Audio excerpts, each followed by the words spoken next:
to help you get settled in on your first night. I actually worked in that office before you. I'm finishing up my last week now, as a matter of fact, so I know it can be a bit overwhelming, but I'm here to tell you there's nothing to worry about. You'll do fine. So let's just focus on getting you through your first week, okay? Let's see. First, there's an introductory greeting from the company that I'm supposed to read. It's kind of a legal thing, you know. Welcome to Freddy Fazbear's Pizza, a magical place for kids and grown-ups alike, where fantasy and fun come to life. Fazbear Entertainment is not responsible for damage to property or person. Upon discovering that damage or death has occurred, a missing person report will be filed within 90 days or as soon as property and premises have been thoroughly cleaned and bleached and the carpets have been replaced. Blah, blah, blah. Now, that might sound bad, I know, but there's really nothing to worry about. The animatronic characters here do get a bit quirky at night, but do I blame them? No. If I were forced to sing those same stupid songs for 20 years and I never got a bath, I'd probably be a bit irritable at night too. So remember, these characters hold a special place in the hearts of children and we need to show them a little respect, right? Okay. So just be aware, the characters do tend to wander a bit. They're left in some kind of free roaming mode at night. Something about their servos locking up if they get turned off for too long. They used to be allowed to walk around during the day too, but then there was the bite of 87. Yeah, it's amazing that the human body can live without the frontal lobe, you know? Now, concerning your safety, the only real risk to you as a night watchman here, if any, is the fact that these characters, if they happen to see you after hours, probably won't recognize you as a person. They'll most likely see you as a metal endoskeleton without its costume on.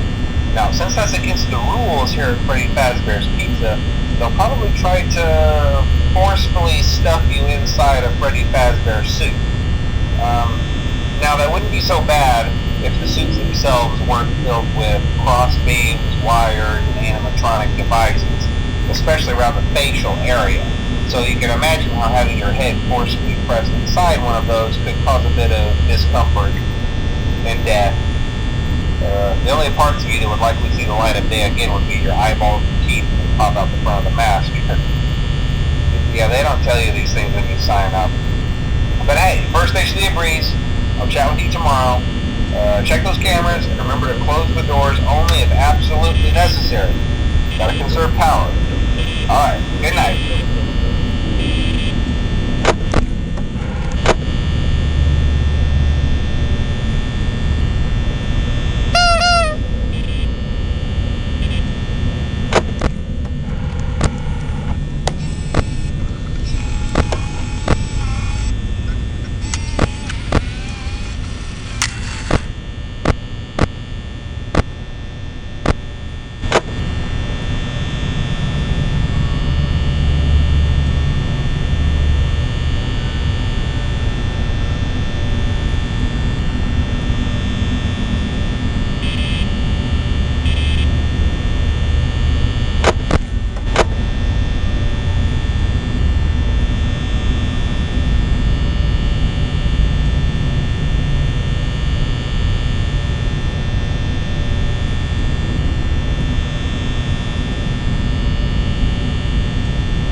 Day 2, congrats. I won't talk quite as long this time since Freddy and his friends tend to become more active as the week progresses. It might be a good idea to peek at those cameras while I talk, just to make sure everyone's in their proper place, you know. Interestingly enough, Freddy himself doesn't come off stage very often. I've heard he becomes a lot more active in the dark, though, so hey, I guess that's one more reason not to run out of power, right? I also want to emphasize the importance of using your door lights. There are blind spots in your camera view, and those blind spots happen to be right outside your doors. So if you can't find something or someone on your cameras, be sure to check the door light. You might only have a few seconds to react. Not that you would be in any danger, of course. I'm not implying that. Also, check on the curtain in Pirate Cove from time to time. The character in there seems unique in that he becomes more active if the cameras remain off for long periods of time. I guess he doesn't like being watched. I don't know. Anyway, I'm sure you have everything under control. Talk to you soon.